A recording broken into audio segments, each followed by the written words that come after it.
ஒரு ஊர்ல சிறந்த ஓவியர் ஒரு ஆள் இருந்தாரு. ஒரு அழகான ஓவியத்தை வரைஞ்சு அந்த ஊர் உள்ள கடத்தெருவுல வச்சு இந்த ஓவியத்தின் கீழே இந்த ஓவியத்தில் ஏதேனும் குறைகள் இருந்தால் தெரிவிக்கும் அப்படின்னு எழுதி வச்சுட்டு போயிட்டாரு. சாயங்காலம் வந்து பாக்குறாரு, அங்கெல்லாம் மக்கள்லாம் இங்கெல்லாம் குறைகள் இருக்கும், இங்கெல்லாம் கருப்புள்ளிகள் எல்லாம் வச்சிருக்காங்க. இவருக்கு அதை பார்த்தோன்னு ஒரே வருத்தமாயிருச்சு. தன் திறமை மீது அவருக்கே ஒரு சந்தேகம் வந்துருச்சு.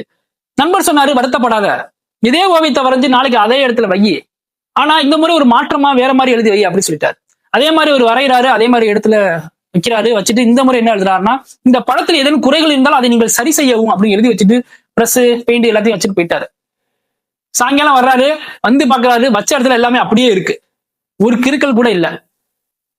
இந்த கதையில நம்ம தெரிஞ்சுக்க வேண்டிய ஒண்ணுதான், குறை சொல்ல ஒரு கூட்டமே இருக்கு. நீங்க ஒரு தப்பு செஞ்சீங்கன்னா அதை கண்டுபிடிக்க 1000 பேர் வருவாங்க. ஏன்னா குறை கண்டுபிடிக்க திறமை தேவையில்லை, ஒரு பேனா போதும்.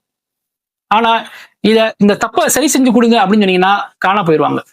அதனால உங்கள் தீர்வை உங்கள்ட்ட தான் எதிர்பார்க்கணும் தவிர மற்றவங்கள்ட்ட கிடையாது. ஏன்னா உங்களை விமர்சனம் பண்றவங்களுக்கு உங்களை வழிமறிக்க தான் தெரியுமே தவிர வழிகாட்ட தெரியாது. உங்க திறமையில நீங்களே குறைச்சு மதிப்பிடாதீங்க. மீண்டும் ஒரு நல்ல தகவலுடன் சந்திப்போம். பாய்.